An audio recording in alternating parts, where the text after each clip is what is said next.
تیمم میکنید. تیمم چی؟ دستاتون تو بالا کنید تا اینجا، یک بار ضرب کنید رو تا شکل، یک بار دیگه میزنید و دستان اینطور میکنید.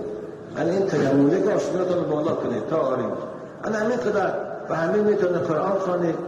اگر وقتی نماز شد به شرط آب نیابید به هوای نماز تا بخواید. بابایشان آیا برای تعلیم قرآن به طهارت قرآن را قبیده میتوانیم در صورتی که وقت تنگ باشد برای طهارت کردن؟ نه برادر عزیز، قرآن این کتاب الهی است و صاحب احترام است، صاحب حرمت است.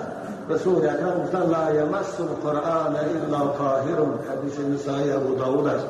قرآن شخصی به طهارت مثل کسی که طهارت شکستگی است، یعنی پیشاب کرده است یا بالش برآمده است، یا زنهایی که در حالت حیضند عذر زنانه شد، یا در حالت نفاسند، یا شخصی که جنوب است، اینها قرآن به دست گرفته نمیتونه ببینید.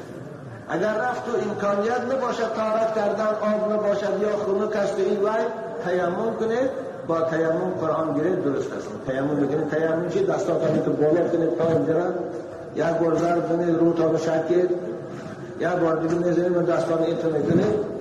این تیمم که آسمانتون بالا کنید تا آریم. همین قدر و همین میتونه قرآن خوانید.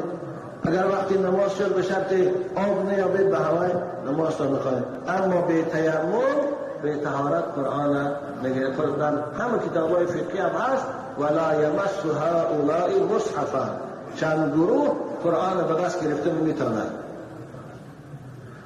چرا که این کتابشی برای جامعه بشری از نزد پروردگار آمدگی است، او خیلی حرمت زیاده دارد. از مثل فقهای اسلام اجازت نمیدن مسلمانی که قرآن همراهیش گرفته یک شهر کافرستان برند که در اونجا کافرها خواه تماجنکا خواه دیگرها پای بیتراد این قرآن میگرن میتوان چی از گرفته برنش ممکن نیست.